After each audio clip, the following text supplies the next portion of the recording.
everybody. Welcome to the genre of your life. I am one of your hosts, Doug Jones. With me, as always, are my three great co-hosts. First off, Mr. Nick Johnson. How are you, sir? I'm doing good. Blessed to be here. How you doing? Doing all right, man. Another week down, man. Almost the weekend. Living for the weekend, right? Hell yeah. All right. Returning to the show, ladies and gentlemen, are one of our founding co-hosts as well, Mr. Moses Lawi. Welcome back, sir. Hey, welcome back. It's great to be back. I've been away, into the skies. Now I'm back on the ground floor. I'm ready to go. He's Mr. Hollywood. He's being very modest. He's been working on some pretty cool projects. I know he's been grinding in LA. So welcome back, my friend. We missed you. Thanks, man. And last but not least, the one, the only, Mr. Joel Kindlin. How are you, sir? I'm okay. I'm ready to go on my usual rants on these podcasts. I feel like I'm the ranting one. So, yeah.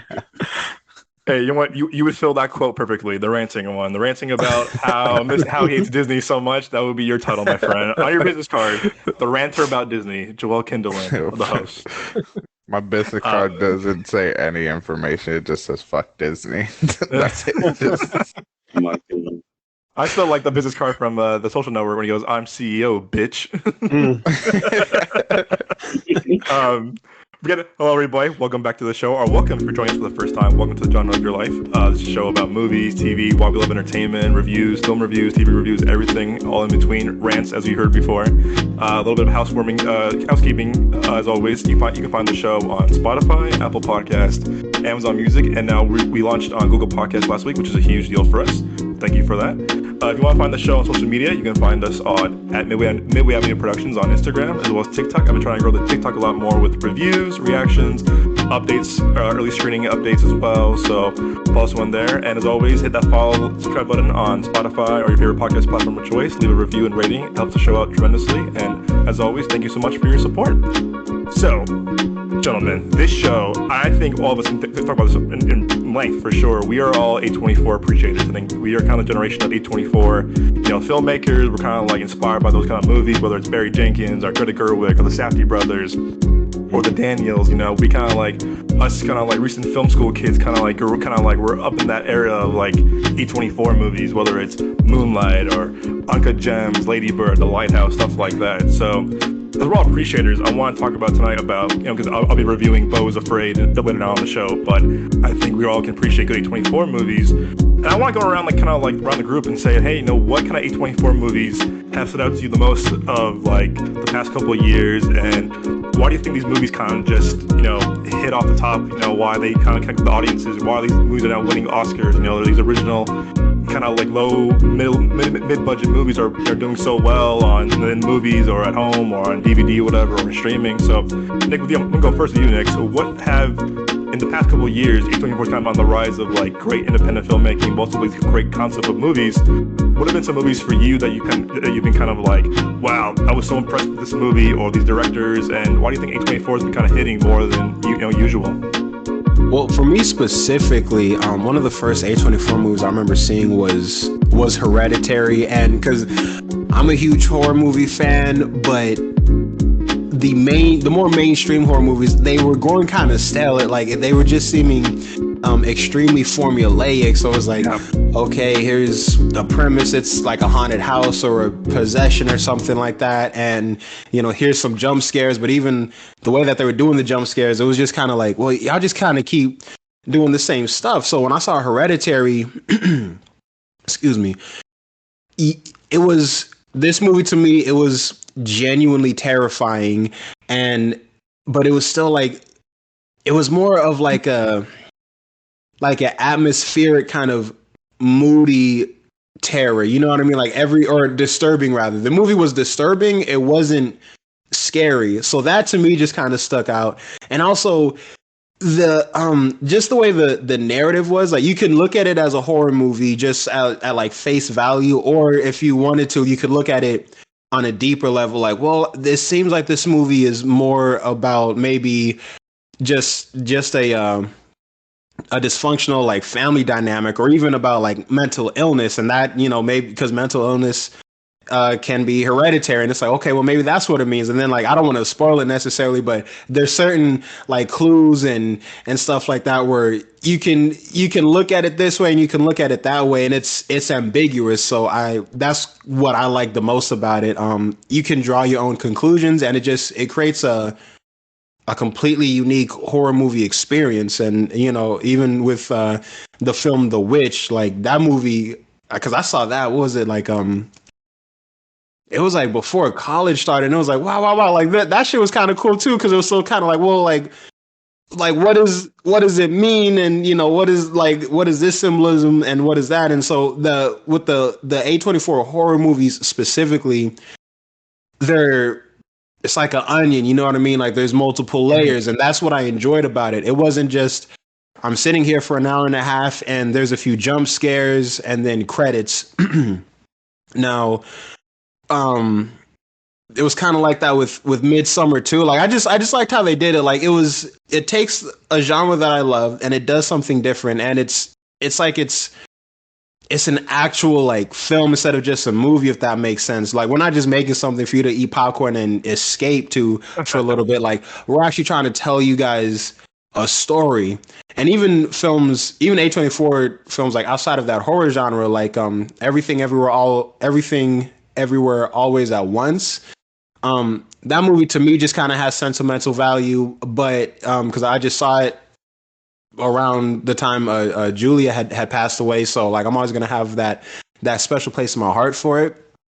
But even with that, like it was like, again, like I liked how they like told the story, and it was like they're always deep, you know what I mean? And with like Uncut Gems, I'd never had a movie experience like that in my life. The whole movie was just like I felt like I couldn't fucking breathe, bro. And like the way it ended, it's not even like I didn't expect it to end like that. It was just there was so much going on at a time that I didn't have time to think about how it could end. And then like the ending, it still like made me think like, okay, well, did I like it? Did I not like it? Well, if I liked it, why did I like it? If I didn't like it, why didn't I like it? Well, what does this represent again? So it's like they're all just really fucking like fascinating films, and they're all of them at their core.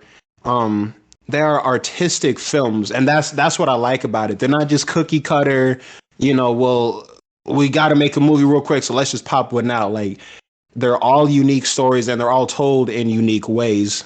So that's me personally. Yeah. I remember seeing Uncut Gems with you, Moses, and Julia opening weekend. I remember walking in, like, wow, the theater's pretty packed. I wonder why.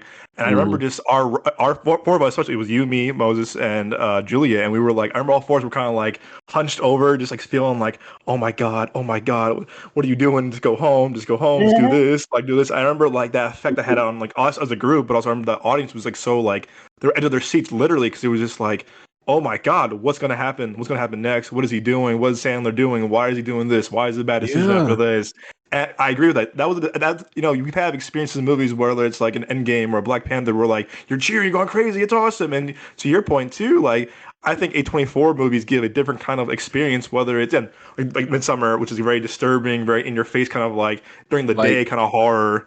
Dude, that's one of the scariest movies to me, because it's like it's the whole premise, like you're in a group of people and they're all doing crazy shit, but none of them think it's crazy. So like that to me, it's a psychological terror. You know what I mean? Like you can't like escape. You can't escape a place where everyone's crazy, because nobody knows that they're crazy if everyone's like on the same shit. I'm not saying that they're all crazy, but you know, they're all just kind of on some like other on some other type of shit. So like that to me that shit was like insane. Like that's, and like you said, like it's daytime. There's not a lot of like horror movies that take place primarily in the day and are still fucking terrifying. Right. So again, it's like they're always doing different shit, and it's innovative too, which I like a lot. Yeah, you know what? And to piggyback what you just said, yeah, I mean, I still haven't seen Hereditary, and I might watch it now after seeing Beau Is Afraid. I might not, because like this kind of disturbs me what he makes. Whether it's I've seen Midsommar, and I remember you're like, you guys see Midsommar, man. It's just watching it. And I remember I was like, ooh, like this kind of give me like, you know, feeling kind of like bugs under my skin. It was really crawling on me. I was just like, ooh, no. But I admire for what it was. It wasn't my cup of tea personally, but I was still admire for that. It was original. It was great acting. It was kind of like the birth of Florence Pugh. It's kind of like leading actress, which is really cool. But I agree, and I think that they give their. I mean, anyway, but I agree. It's definitely like they kind of like give like artistic freedom to their creators. And now with Moses, I'm going to ask you the same thing. You someone as a filmmaker yourself, you take inspiration a lot from A24. Remember us in college talking about like Up at Night, talking about Barry Jenkins, how he shoots movies. Why Moonlight has this kind of lighting, this kind of storytelling. So for you, I say the thing. Like, what kind of A24 movies kind of stuck to you the most throughout your film school career, now post college film school career, now in LA and Hollywood? Like, what movies kind of stood out to you the most, and why do you think A24 is kind of like leading the game in like great storytelling, great filmmaking for this new generation? I mean, with A24, for me, they just, they are very innovative. One of the things that I love so much about A24 is that, they give you one thing, from the movies that I've seen, maybe except from that horror genre that they do and everything like that, but from the rest of the genre, like drama and comedy and everything like that they love doing, is that they give you a slice of life experience, which is amazing. From Moonlight, which is my favorite film of all time, to the Florida Project, to Minari, to Everything Everywhere All at Once, all of these projects and everything like that, that come from A24, they give you that, they give you, this feeling, that that that you're kind of not alone a little bit, Yeah. that people in these films and everything like that, these characters, almost share the same experience as you do, you know and that's the reason why I like it so much. They like hold your hand kind of in the theater, as you're watching a movie, by saying, hey, it's all good, don't worry, like every little thing is gonna be, and I'm kidding, I'm joking. But I'm weak. This isn't carpool karaoke, man. Wrong show. no, no, but they definitely, they definitely take you there. As much as a crazy sci-fi adventure, Everything Everywhere All at Once, at the end of the day, that film was about a mother and daughter relationship, you Yeah. know, and everything like that. So that's what it was.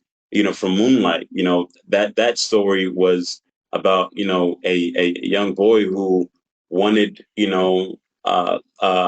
love to be surrounded around him, to Minari, a guy who basically wanted to build something in the U.S., to build his own generation of sort of like a wealth, a little bit.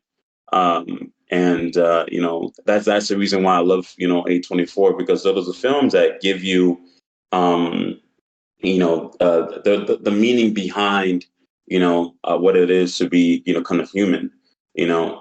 a little bit. And yeah, that's the reason why A24 films are always gonna feel very, very connecting, in a personal way, especially towards our generation, and everything. So, if we are very much, if we don't want to watch a Hollywood film, or not Hollywood film, if we don't want to watch a Marvel movie, or a DC film, or any action movie, we go to A24 to feel some comfort in a way, you know. And yeah, they're always pushing, they're always innovating, and that's why they're gonna keep doing their thing. So Yeah.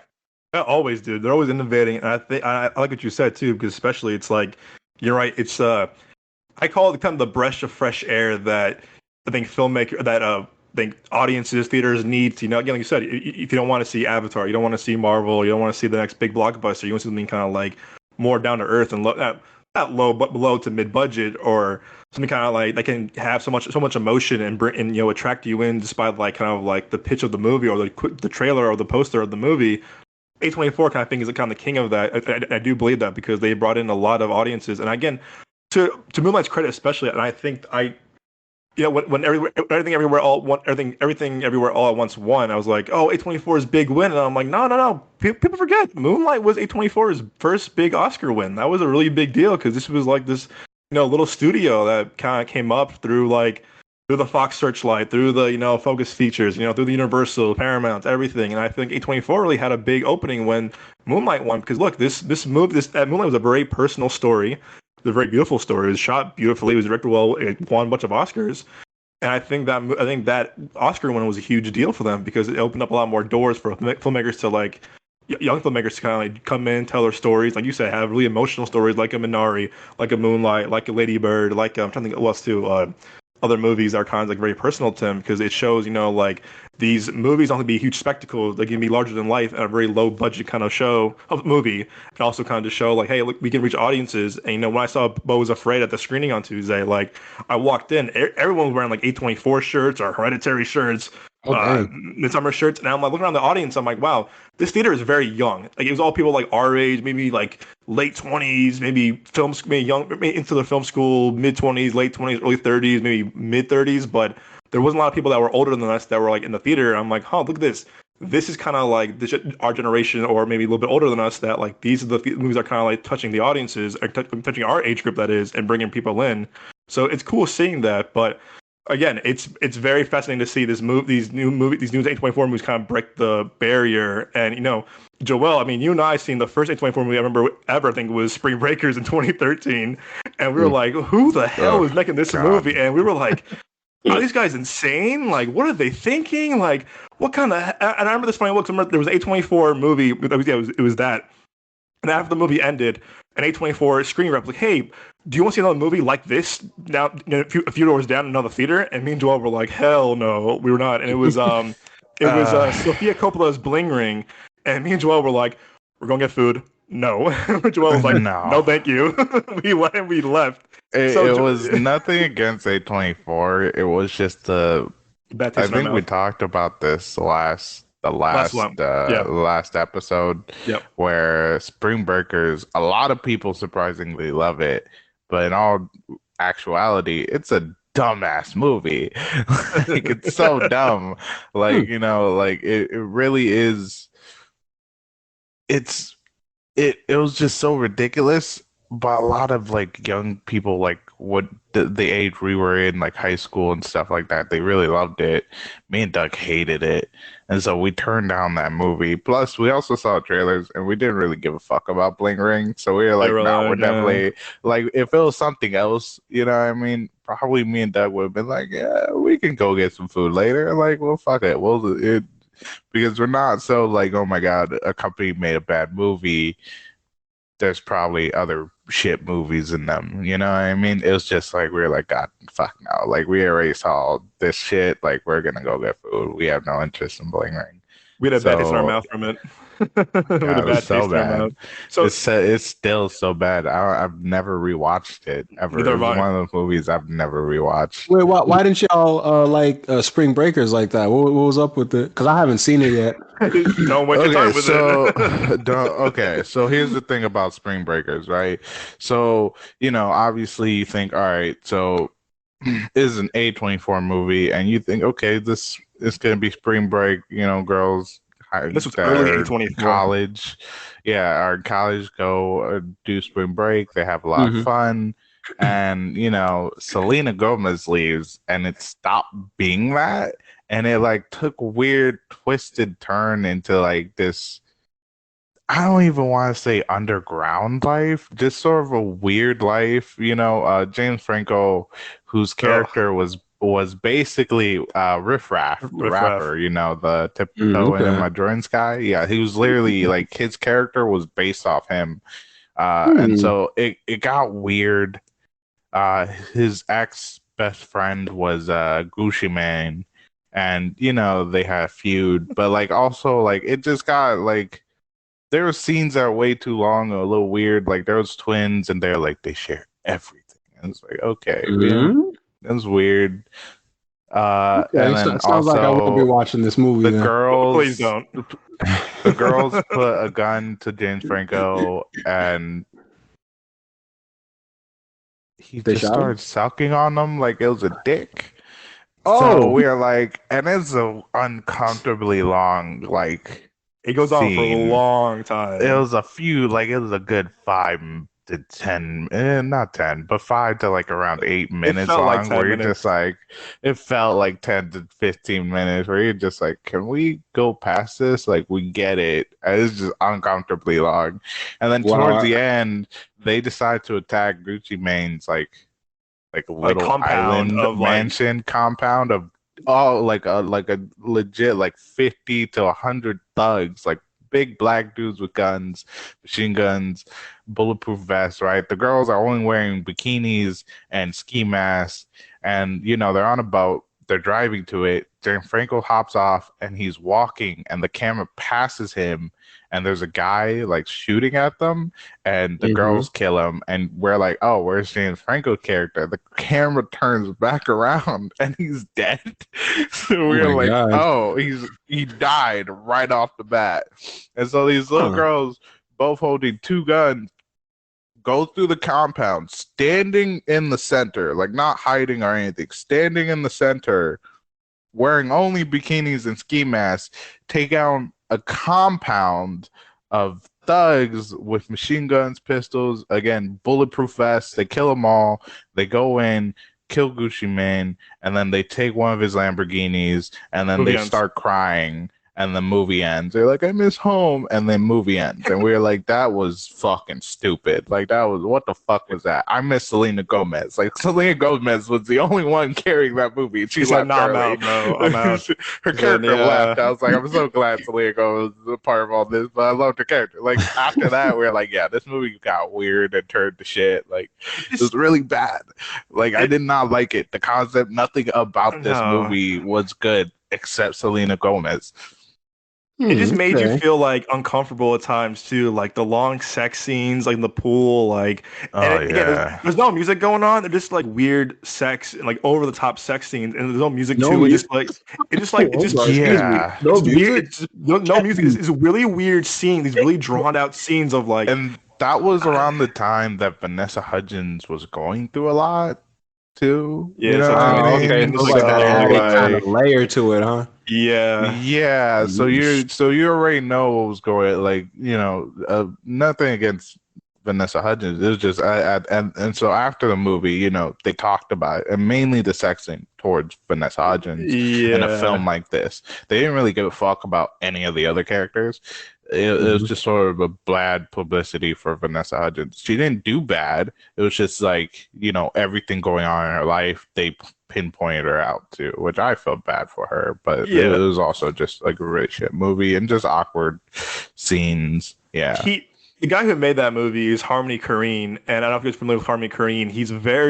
He makes these very like, not so much like Ari Aster kind of movies, but he makes these kind of very weird, like very like unsettling kind of movies. Not like horror, but it's more like unsettling in a way of like it is like very uncomfortable kind of to watch. Yes, and he's done that with a couple of movies that he wrote. He wrote a movie called Kids that I watched in film school. I don't know, I think most of you were in that class maybe. I feel like. I think you told me about that movie. You told me about that. Yeah, you told me some crazy shit about that movie, man. Yeah, dude. I remember seeing Kids in a film school in college, and I was like, oh man, like watching some kind of like, because again, I remember it was like this kid wants to like deflower, take girls' virginities all over the city. And he's having raw sex, and he had like AIDS, but he kept like having sex with these girls. Because I remember I think what was the professor's name of that class in was it Scott? Man.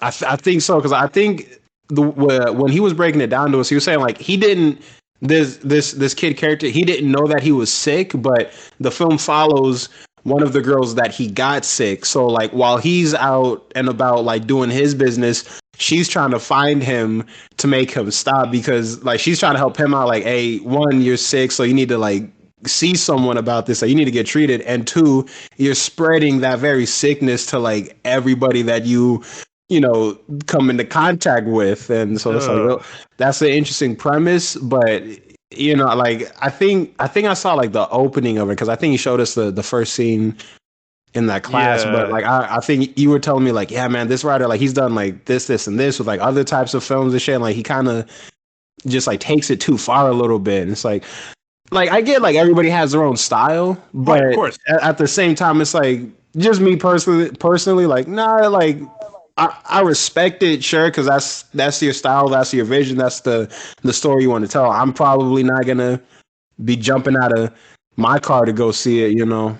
No, yeah, and I don't like yeah, right. It's artistic creativity is one thing. Like, this is my vision. Like, people have their vision. Chris Nolan has his vision. Spike Lee has his vision. Has his kind of style. Jordan Peele has his style. Tarantino has his style for sure. But when you make movies like that, like what he does, they're just not. I mean, you can admire like the hard work that again making a movie is very hard work no matter what it is, whether it's a short film, indie film, commercial, movie, TV show, whatever, IMAX film, whatever, Hmm. video game. It's a lot of hard work, and I admire for the crews, everything, the cast, or whatever. But when you make movies like that, and when it's very like, unsettling and very like that's your kind of brand. To me, I don't want to watch that. I want to see stuff like with Spike Lee would do his first movies, like Do the Right Thing, or You or like Nope, or so Get Out with Jordan Peele. So it's like there's having creativity in your own stuff, but when we make it very kind of gross and very disturbing in a way, it's kind of like I get it, but also it's like it doesn't sit well with me or a lot of audiences, in my opinion, personally. so have you guys watched the Meyerowitz story off on Netflix, right? With Ben Stiller and Adam Sandler, right? The movie. Uh, no, I have. I'm familiar with it though, but I haven't seen it yet.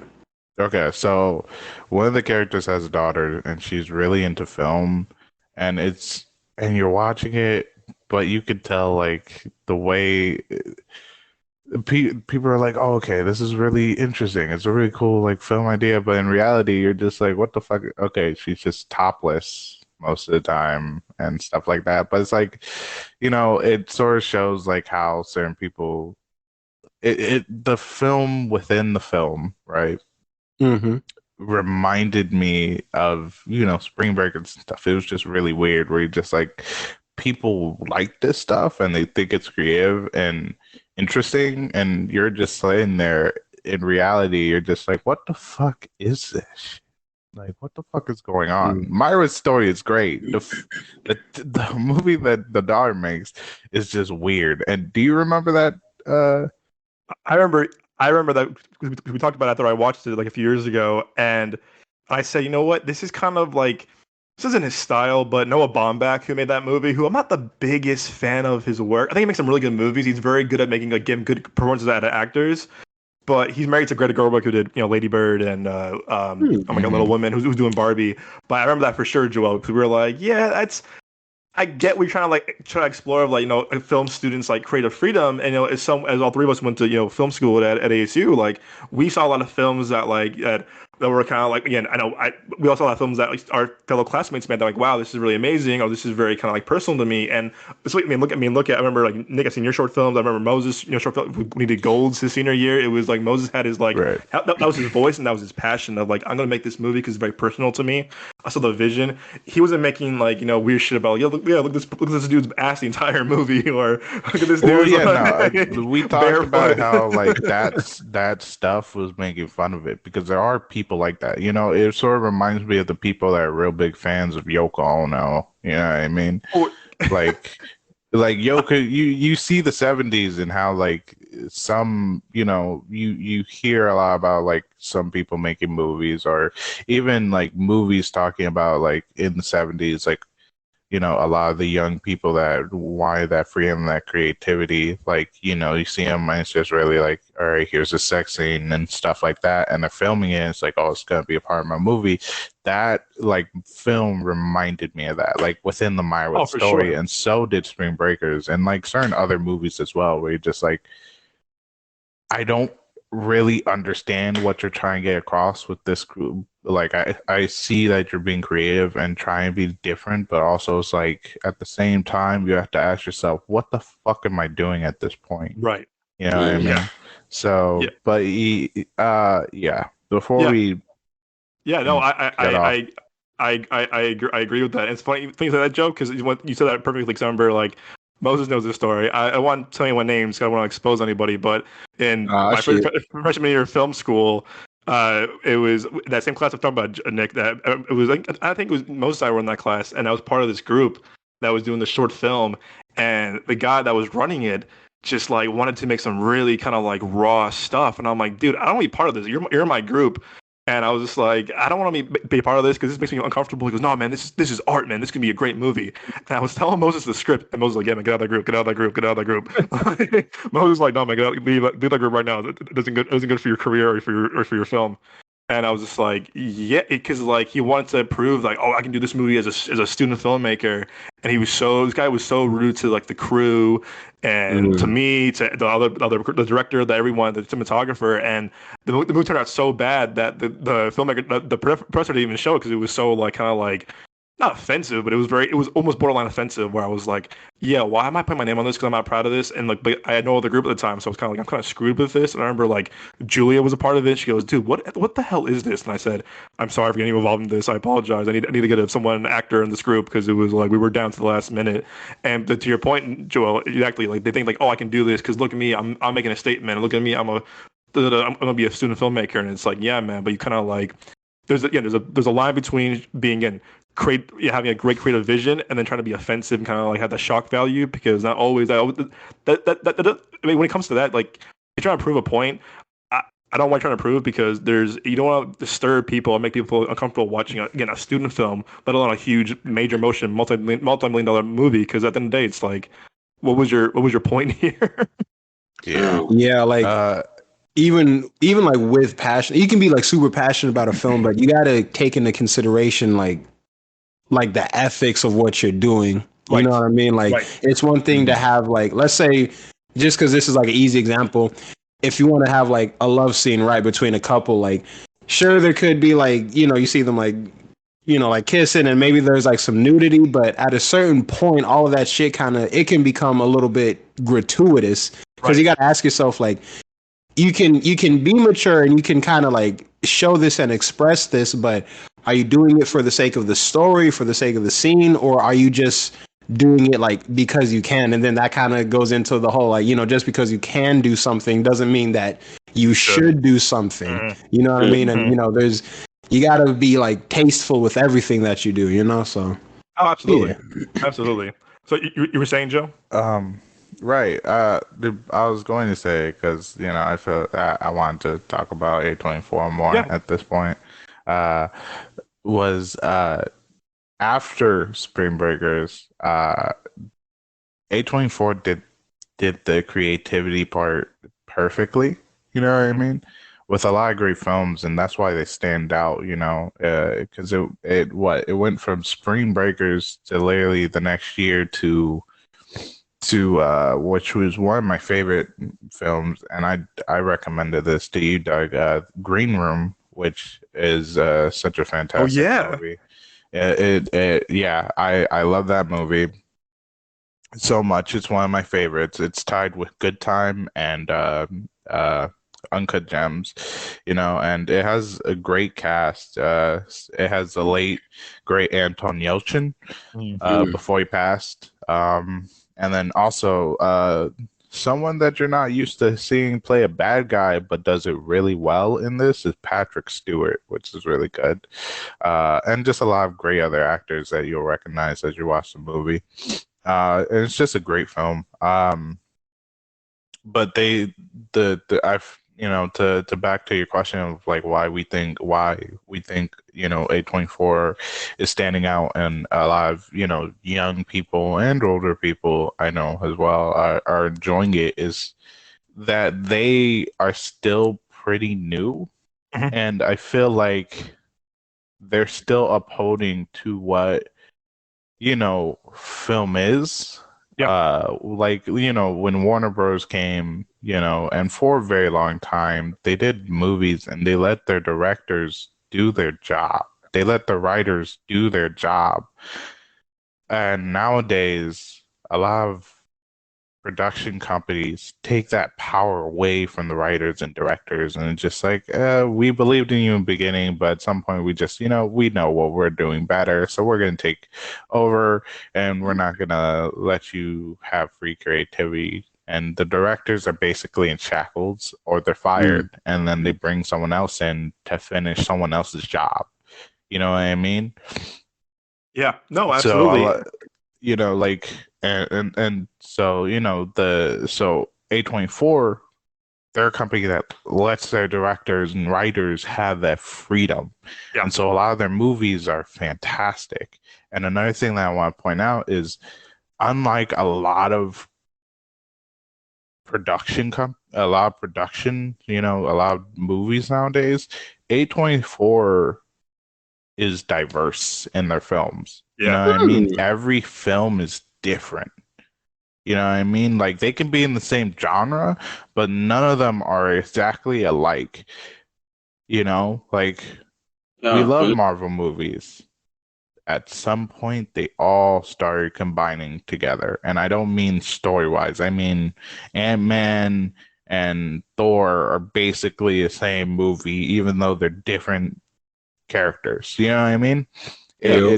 A lot of movies start blending in together because the production company, again, doesn't let their directors have that freedom, and the writers, and it just blends into the same thing, and you get so tired of it. That's why we're so tired of a lot of movies. That's why, like, a lot of people that like going out to go see movies are starting to stream more, and a lot of the people who stream don't really see the point in going to the movie theaters. Not only because these films are going straight to streaming, but because you've seen one movie from a company, you've probably seen another. Like, some of the comedies stale, some of like, it really sucks. But with A24, their films are very original and are very diverse. You know what I mean? Like Good Time.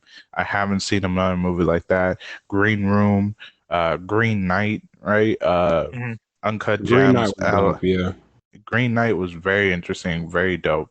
Great And movie. and yeah, and so, that's why I feel like they stick out. That's why, you say like it's a breath of fresh air, because you've seen an A24 movie, but you never know what the fuck you're gonna expect, and Right. you love it. And it's not something that they're trying to make where it's just like they're trying to state something and you're like, what the fuck did I just watch? Though they do have those movies like The Lobster, which is a very strange And movie, but Beau Is Afraid. at the same time, you keep watching it though because it's interesting. But overall, their films are really well, and they Yeah. they truly believe in the people that are making it. You never really hear about A24 fucking, or never heard about A24 firing a director or anything like that. Like, because they truly believe in the team. They let them do their fucking job. So Yeah. I think that's why A24 sticks out nowadays, because was it film? Before it was film, it was plays, and before even and around the time where plays were being made, there was also the little what is it? Chinese stories, where they used the little puppets and everything on the tiny little stage and everything. Oh, yeah, yeah. Those the reason why we had these and have developed over time, and people still love them, people still go to plays too, and musicals and stuff like that, is because we they are basically guides through, even though something is realistic, something sort of impossible, or something we probably never have experienced, but at the same time understand and can relate. You know what I mean? Films are, and plays and everything are not only escapes, but sort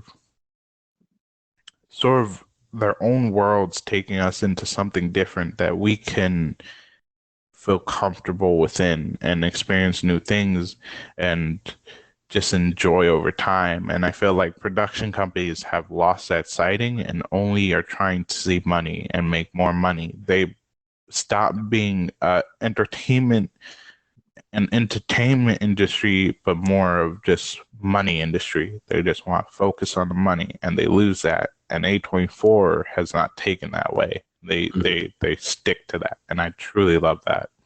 Yeah. Anyway, and to your point, Joel, too, I'm like to piggyback as well. Is that you're right? They're giving people, they're giving young filmmakers a chance. They're giving filmmakers of diverse backgrounds, whether they're black, Hispanic, Asian, white, purple, brown, red, female, male, both. Anyone, anyone that really can like anyone that can wants to make a movie. They're giving people a fair chance to make their like personal stories.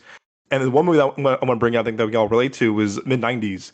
Mid '90s was a movie that Oh, so good. I remember seeing with Nick and a few other people, and I remember just like, I think because we're all young male filmmakers, but also too is that we're very inspired by people who kind of who kind of take risks, and I think or change up the kind of like the status quo, and that's kind of like how Jonah Hill kind of like fit in of like how he came from like this kind of like goofy kind of like goofy Fat kind of character. yeah, he was playing like kind of like the designated fat character for most of his movies, and you saw that in mid '90s he kind of like broke the barriers of like of like, hey, listen, this is my personal story. I was a kid that was very lonely in the '90s in LA that I didn't have. Yeah, I think a lot of people can relate this, but I think boys in that age kind of like those years is very relatable because it's like, who are your friends? Who do you want to be around with? Who do you want to like kind of spend your time with? Family isn't there for you right now, so, in your opinion, but like, or maybe they never were. So it's like, who do you want to be around? And I think mid '90s kind of captured that kind of like that great adolescence of being a young boy in that kind of like during that time period, but also that age it's timeless. Where when you're in your mid, when you're teenage, when you're tweens or teens, like you're kind of like you feel kind of like this kind of like you kind of feel lost, even though it's a very young age. You kind of feel lost of like, who am I? Who's my friend group? Who can I look up to? Who can I like be around? And I think Jonah Hill made that movie really funny at times. But that movie serves kind of as more like a drama because it talks about this kind of like loneliness and trying to fit in and finding your people, finding your group, whether it's skateboarding or rap music or music in general or filmmaking or whatever it is.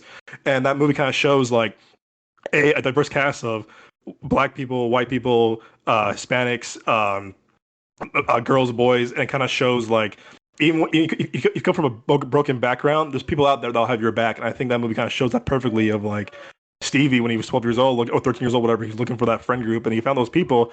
They weren't the best. They weren't the best influencers for sure. Influences. They were called kind of like burnouts, but they were kind of like they all brought something to the table. And it was one wanted to be a filmmaker, one wanted to be actual good pro skateboarder. Other one wanted to kind of like fool around. The one wanted kind of like just like be with him and his family, who's very abusive towards him, and it just shows like how amazing these stories are so like relatable, and it kind of shows like this is a $1 million movie, $1 million movie, but it's what Moses' point earlier too was that it's you can relate to these stories because they're so true and they're authentic and they're not like And Hollywoodized. And that movie showed male depression pretty well because don't forget about the older brother, as well, because, it showed that, the brother didn't, it seemed like he didn't really care, but as time was going on and a lot of shit was going on, I think, what's his name? The main character's name? Stevie.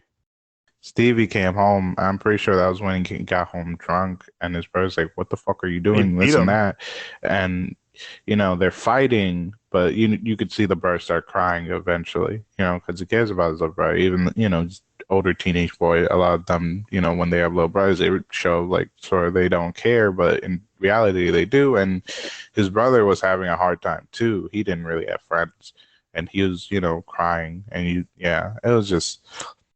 It showed male depression really well. And overall, I was very happy with this film because it got Jonah Hill out of that stint of playing the fat character. They always, and a lot of things like that really affects, actors and people because, if you, what's his name?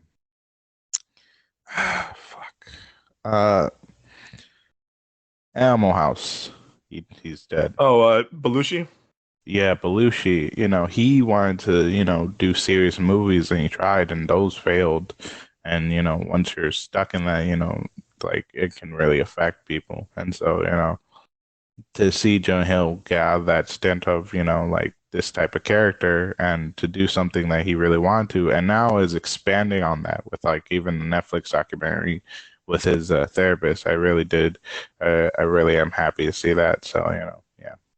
Yeah, dude. And I think, and I think we're all, filmmaking, we're all like, movie buffs. And I think we all appreciate how he filmed mid 90s and that kind of 4:3 ratio, that very kind of like the grain that like, it felt like an authentic movie from the 90s, like how he shot it and how he kind of like, how he had the steady cam and how he had the camera set up here and there. And, it's very impressive when you see like kind of like creators or, filmmakers kind of take that gamble of like bringing back the old, but also like making it feel very kind of like modern at the same time. But like I love that look of that movie so well because the grain, the black bars, the 4:3, everything about it is very authentic. And also that's probably one of the best soundtracks I've ever heard in my life. It had a great soundtrack from the Ferris side to like, oh my god, I'm trying to think of what's in that. Souls of Mischief. Like it had a great soundtrack that I used to listen to on Spotify all the time. So yeah, man, it's A24. I think we are that generation that's kind of like that's our generation of like filmmaking and storytelling and stories that we can all kind of like. They're very timeless. No matter what came out 10 years ago or coming out tomorrow, whatever.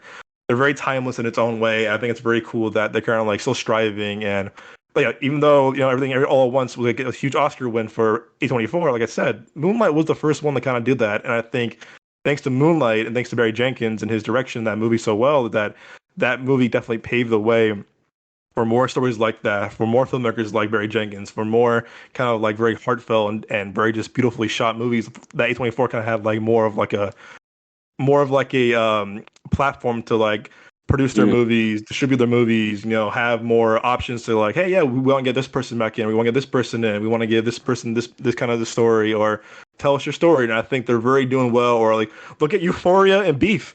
Euphoria and Beef are two A24 shows that are just really, again, have a super diverse cast. They're very raw and they're very kind of like in your face of like, yeah, this is like, you haven't seen shit like this before ever. I mean, look at Euphoria. I mean, Euphoria is a very like, yeah, you ain't seen this shit ever. Hey, show like that. Man, that's Euphoria is that is bro. a guilty pleasure, man. Oh God, dude! Euphoria, man. I that show. recommend it, dude. I watched the first season. I fell in love with it. I told Doug right away. I was like, bro, you have to watch Euphoria. Like, I fucking love Euphoria. That shit I was could not get enough of that shit, man. I was watching like 3-5 episodes at a time, bro. Like after work, and I got off work at like 10 o'clock at night. At one, I was like, I need to find out what happened to ruin everybody, man. I was like, oh my god, this is too much. You're like, yo, fuck Jules.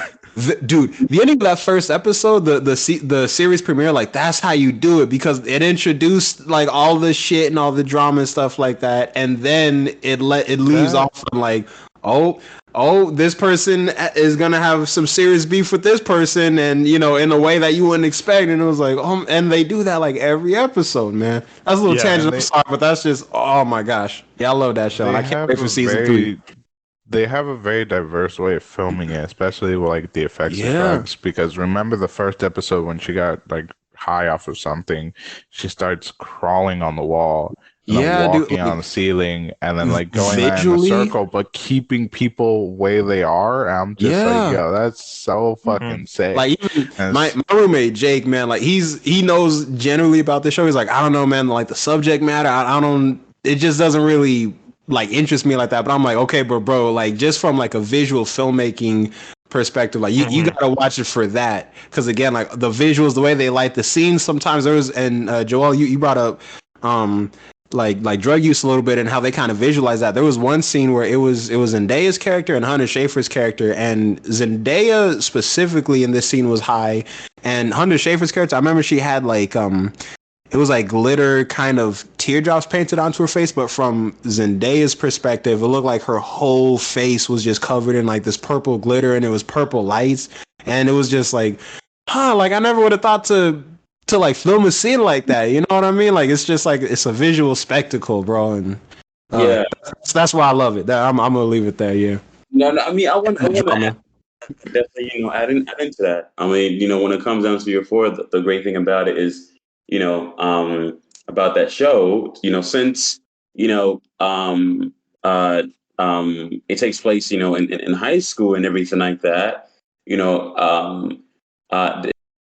they film in a way where whatchamacallit, your experience in high school, because your experience in high school are super enhanced in terms of the way you Mhm. feel, or the way, you know, in terms of your feelings or whatever that might be and everything like that. They wanted to make sure in terms of the actual visuals that, the feeling was visual as well. In terms of when Euphoria, when Wu's character, takes a hit and whatnot, Mm-hmm. they wanted that to feel very much real. If that's, zooming in or panning in and out or whatever into the camera, into, Rue's face or whatever, or literally, having her crawl on walls or whatever that might be, like Spider-Man, they really wanted to, capitalize on that sort of like a feeling, or if you're in love with somebody, very, very much, you know, um, like Rue and her girlfriend and everything like that. They wanted to make sure that that visual was also enhanced as great as possible. With the lens choice that they were able to use and everything like that. That was also really, really unique. That dude Sam, you know, he did a good number, on choosing the right people to make sure that they were able to capitalize on the visuals for that show. And for season two, they did it even better. They weren't as Yeah. super super hyper about it, but it felt more grounded, but it was still there. That high of being in high school and everything like that, and showing it in a very sort of like a dramatic and visual way. Was definitely laid to the ground. So Yeah. Yeah, I Yes, think the indeed. the reason why I think this is really good, why they're not hyper for high school, is because they were what, juniors, right? Zendaya's friend group, they're juniors.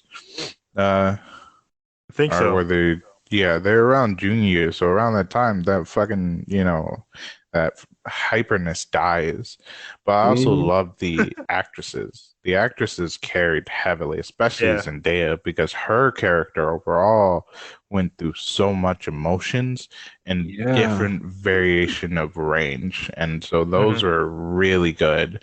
And let's not forget, what's her name, Sydney Sweeney, right? That's her name. Yeah, oh yeah, dude. Friggin' Mhm. her I thought with Sydney character, Sweeney.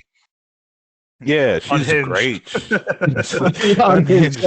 Like, it shows that like bipolarness of some high school girls, that just where I don't mean, I said some high school girls, because every high school has that one like popular crazy bitch that you're just like, Jesus Christ, okay, but I can understand why that guy's with you. You know what I mean? Like, where it's just sort of Uh-huh. like this craziness of, like, you know what I mean? Where Yeah, like yeah. the fantasy of love. In high school, that's so heightened. The Yeah. love is such, for everyone, is such, like, it's movie-esque. You think this is how love really wants, but in reality, it's really fucked.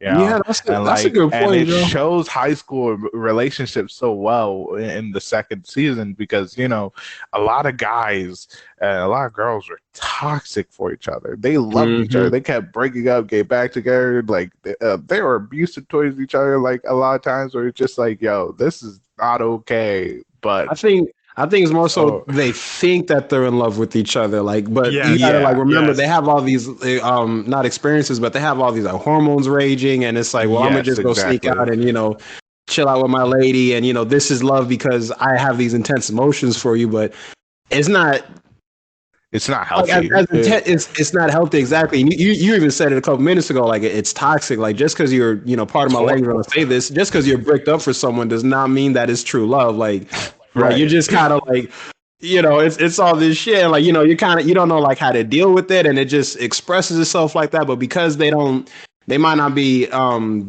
as emotionally intelligent as maybe like adults typically are, or something like that. They think they know what's going on, but also like they're Right. not talking to like their family or their parents about it. So Right.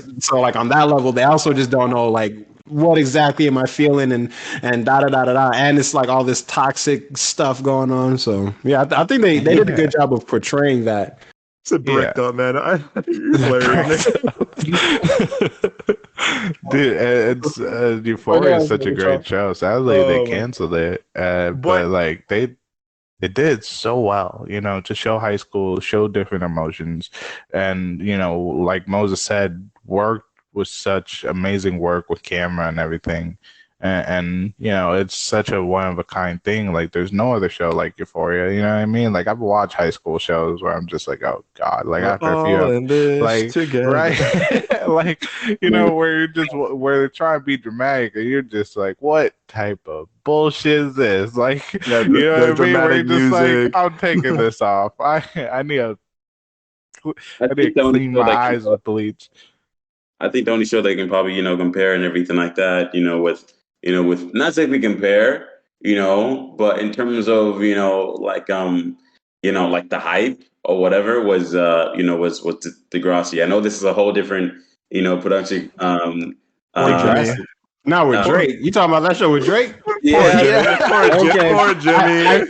I can't speak on it just because I haven't seen it, so I don't have anything like good or bad to say I about do the Whatever show. it not like takes. Degrassi, bro. That Whatever shit it was takes. so I like know no I can offense be to there. white people, but that shit was white as fuck. That was that suburban white. You're Hey, just like we do not I, have that I same. will say You grew though, up in the sea, Doug. It's a I'm different kidding. type of I'm white. kidding. I'm totally joking. I'm totally joking. I'm totally joking. No, Like, I'm saying, dude, well, like, like, I like weak, even yo. all the minority characters were white as shit, bro. Like, that's how white that show was. I couldn't hey, watch man, it. that show gave us Drake, man. Come on now.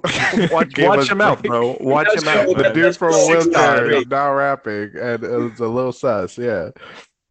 but yeah, man. I mean, they're definitely gonna bring in more shows. I gotta watch Beef, too as Oh well. yeah, Beef's Oh, real I heard good. Beef was I'm really watching good. it. I still It's haven't finished good. it. It's Yeah. strange. It's It's straight. good, but It's very strange. A24. It's very It's A24. very A24. They did Yeah. well. And what's great about it is that it's a diverse cast of Mm-hmm. multiple Asian culture Mm-hmm. backgrounds, Mm-hmm. Japanese, It's really cool Korean. seeing it. Mm-hmm. It was really cool. Yeah, Yeah, dude. I kind of, That's a fact. Yeah. I kind of stopped, watching. Not exactly stopped, but I was watching, like a series, that just sort of like ended and everything like that. I kind of stopped watching, shows for a couple for like 2 or 3 weeks, because I'm in Yeah. my like movie train a little bit. Me too.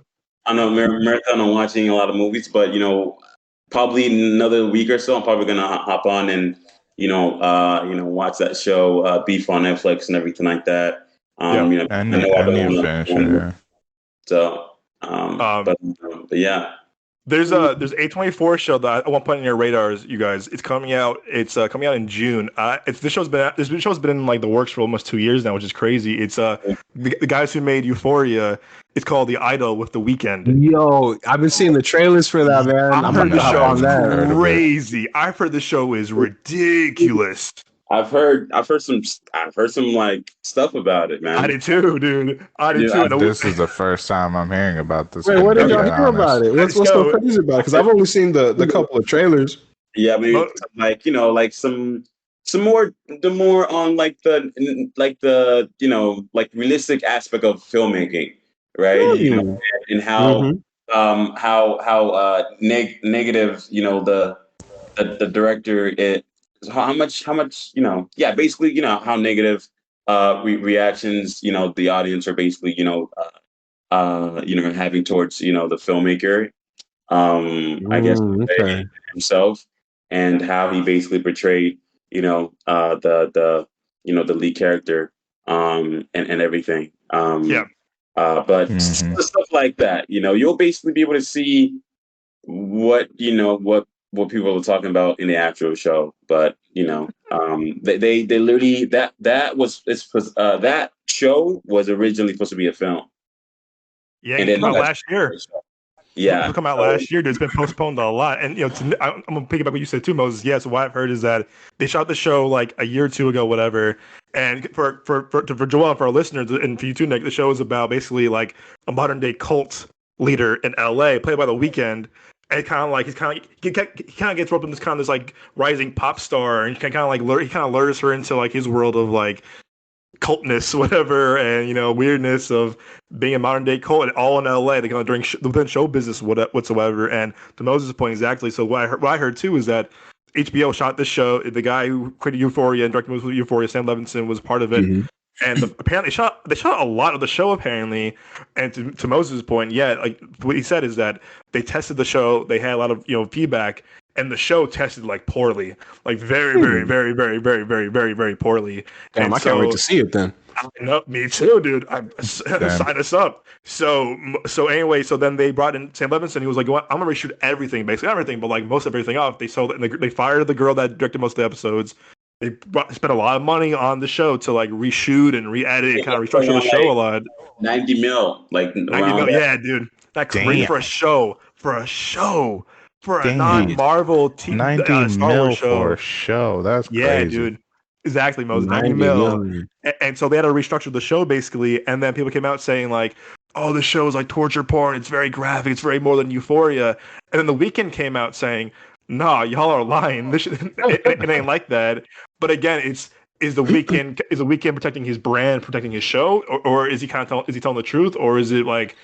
Because some Rolling Stone article came out, and the girl was saying like, after the show, whatever, and then people came out saying, no, this wasn't true, and then Johnny Depp's daughter is the main lead girl in the show, and she came out too saying, Lily Rose Depp is her name, right? Yes, and so she came out saying like, oh, like, no, I love Sam Levinson, I work with him anytime in the week, and then the Weeknd came out saying, this is my show, man. I think he created and produced it as well. He's like, no, I'm defending the show whatsoever. Oh, did we piss you off? Ooh, boo hoo. He was kind of taunting critics. He was kind of like going after critics. He was kind of antagonizing critics, like, oh, boo hoo, woe is me, kind of bullshit. And he was kind of like, he was calling them out. So yeah, I mean, I kind of get it. Like, you're always going to protect your own brand and your own project and everything like that. But at the same time, just me personally, I'm starting to get a little bit more like pessimistic in my older age. Like, it seems like more and more like people in Hollywood and people in high positions like that, they're always going to kind of,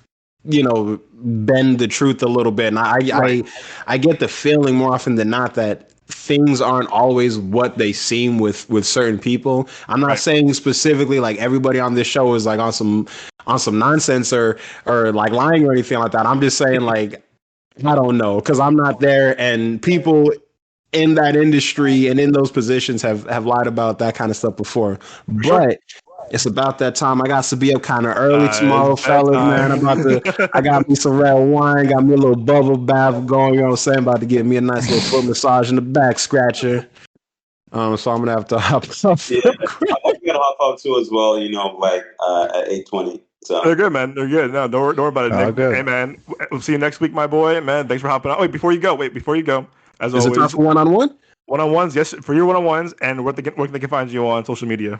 Yes, indeed. Okay, so first off, for the movie portion of my one-on-one, I would say it's this movie called The Fountain with Hugh Jackman and with Rachel Weisz, and I think that's it. And just before I even like get into it, just like a little bit of trivia. Originally, it was supposed to be Brad Pitt and I think Kate Blanchett as these two roles, but the movie itself, it's kind of three stories. It's one story that takes place in either the 1500s or the 1600s, and it's Hugh Jackman, and he's a conquistador, and he's hired by his queen, I think, played by Rachel Weisz, and she sends him to go find the Fountain of Youth. So that's that story. And then the third story is also Hugh Jackman and Rachel Weisz, but in this story it takes place in 2005, and he's a doctor, and she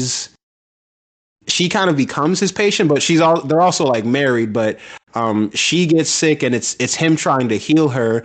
And then the third story takes place in the year 2500, and it's just Hugh Jackman alone, like in a bubble in space, and there's a tree in the bubble, and he's basically traveling through space. So it's three stories, but it's each set of characters. They're all played by Rachel Weisz and Hugh Jackman, and it's directed by Darren Aronofsky, who directed Requiem for a Dream and The Whale, Noah. So I'm gonna leave it at that. I would definitely recommend it. Mother.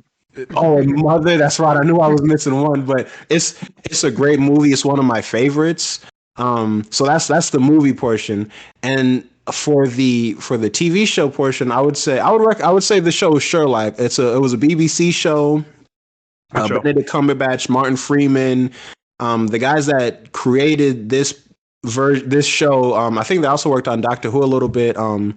Stephen Moffat, I think is how you pronounce his name, and there was another gentleman who I'm embarrassed to say. I don't remember his name, but he is also on the show. But it's the way that they portray Sherlock Holmes is very interesting because they portray him as literally a sociopath. Like he just rubs everybody the wrong way, and even some people are kind of like some people think that he might be in on like the crimes every now and then because it's like, well, how can you be this like deductive and this intuitive about this crime scene if you weren't here? The only way you would be able to like know this and that about it would be if you actually were part of the crime. But it's a really good show. It was only 4 seasons. Each season is like 3 episodes, but each episode is like an hour and a half. But so I would recommend that show and that film. And you can find me on Instagram at Dawning Vision and on YouTube at Dawning Vision. And also you can find the Dawning Vision podcast anywhere you can find podcasts. So yeah, I've been Nick Johnson. Looking forward to next Thursday when we can do this, man. I love doing this with you guys. Moses, nice to hear from you again. Nice to hear from everybody. I love you guys. Appreciate y'all. I love you, brother.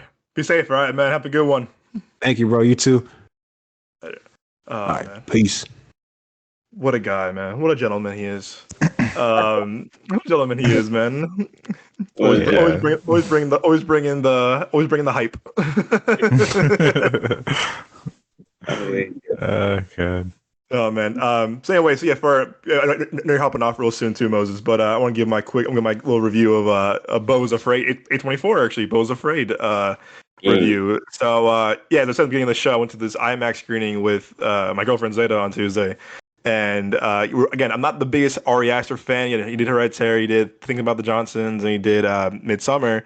I like Midsommar. I mean, it was fine. Midsommar was kind of fine. I haven't seen Hereditary. I heard it's really messed up, and I heard his short film, Thinking About the Johnsons, was very messed up too. So I was like going in, I'm like, I heard it's more like a horror comedy. It's very like not like Hereditary and Midsommar, and I love Joaquin Phoenix, and I was like, all right, so I'm gonna give it a chance.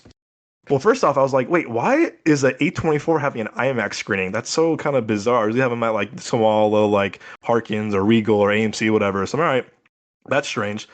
When we starts off, and I'm like, oh, interesting. This is the first A24 movie shot in IMAX format.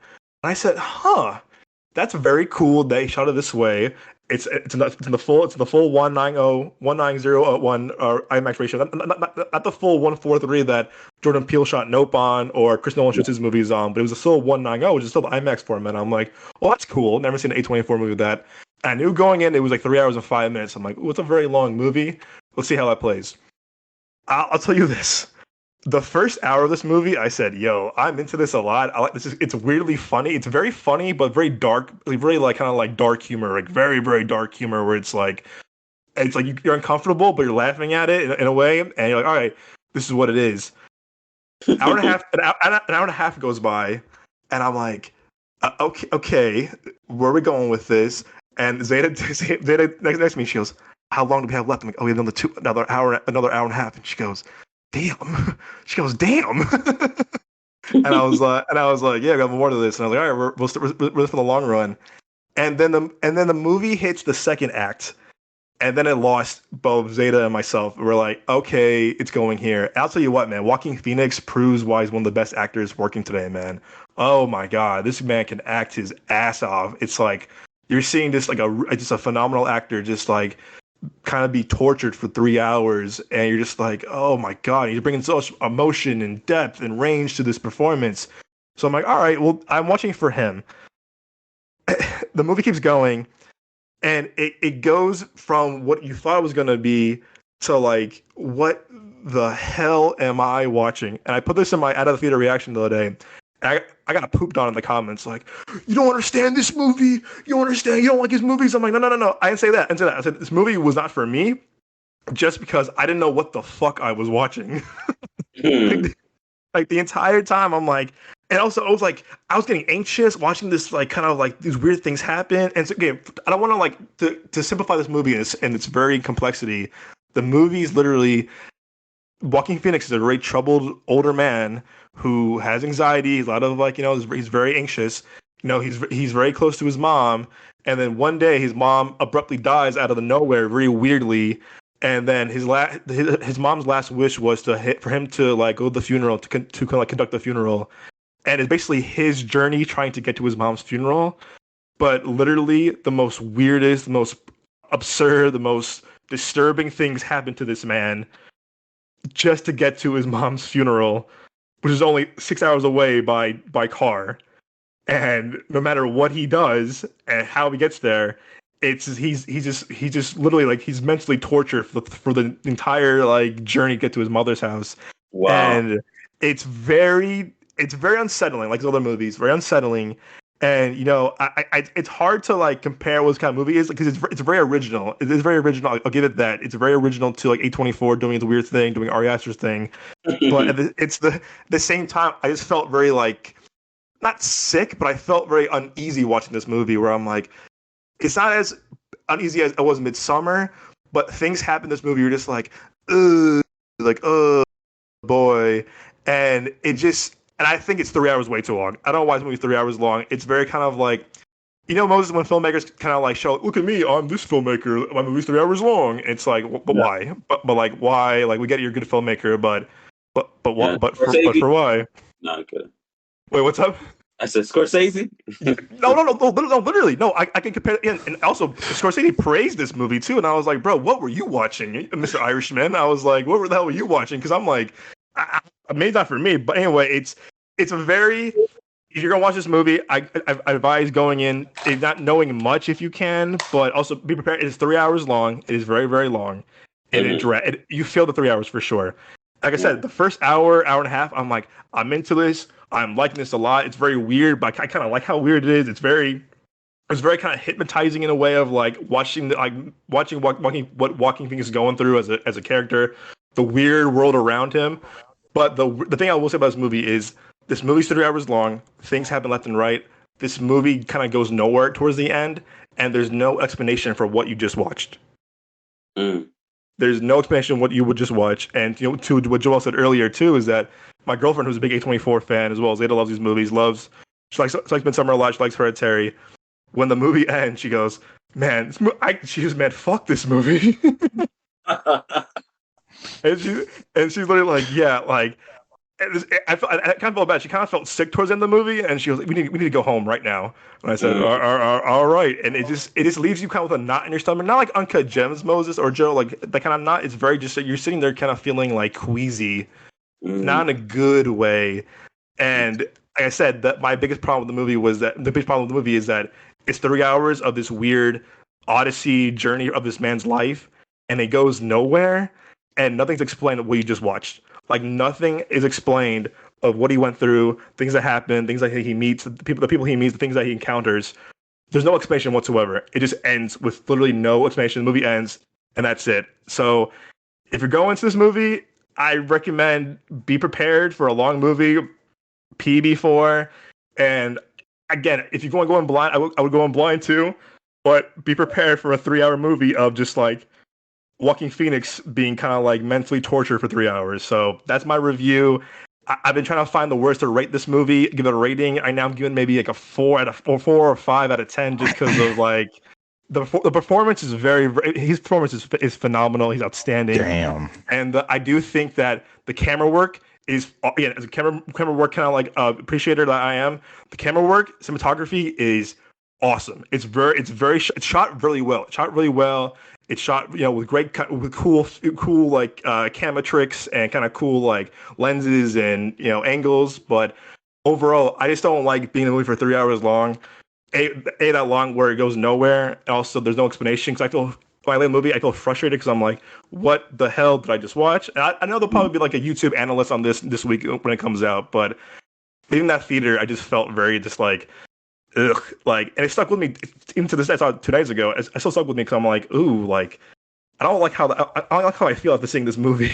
Like, it's just very like I feel kind of gross watching this movie. So that's my review of it. I don't want to stir anyone away from it. One of my good friends from high school was like, "Oh man, I saw your reaction, man. I don't want to see it anymore." And I'm like, That wasn't my point. That wasn't my point. I'm saying that. I'm saying know what you're in for, because it's a very strange 3-hour trip of a movie that kind of leads you nowhere.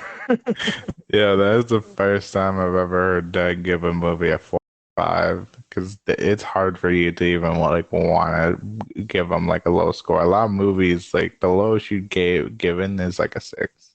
6, yeah. So like that's a big thing to do, for you to be like, nah, bro, like it's going low. Yeah, and like I said, I posted my out of theater reaction, and in the comments were just like, "Oh, you don't understand, bro. You don't understand." And I'm like, "Okay, I did understand, because that was the point, because I don't know what the hell I just watched." Like, A lot of come at me. people. So the thing is, like, I feel like the thing about movies, and what's up? I'm Yeah, already hopping off. Yeah. All right, before you go, quick one movie and one show recommendation, and where they can find you. Could be anything. I recently I was recently working at this film festival called the TCL Film Festival, and Oh, cool. there's a lot of classic TLC, I think that's what it's called, TLC.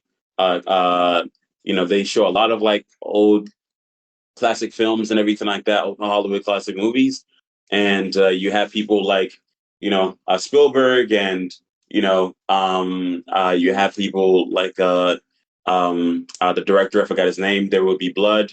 He was there, having a little spiel towards the end of one of his towards the end of the movies, and everything like that. And the one film that I was able to catch, because there's a lot of downtime for that gig that I worked on.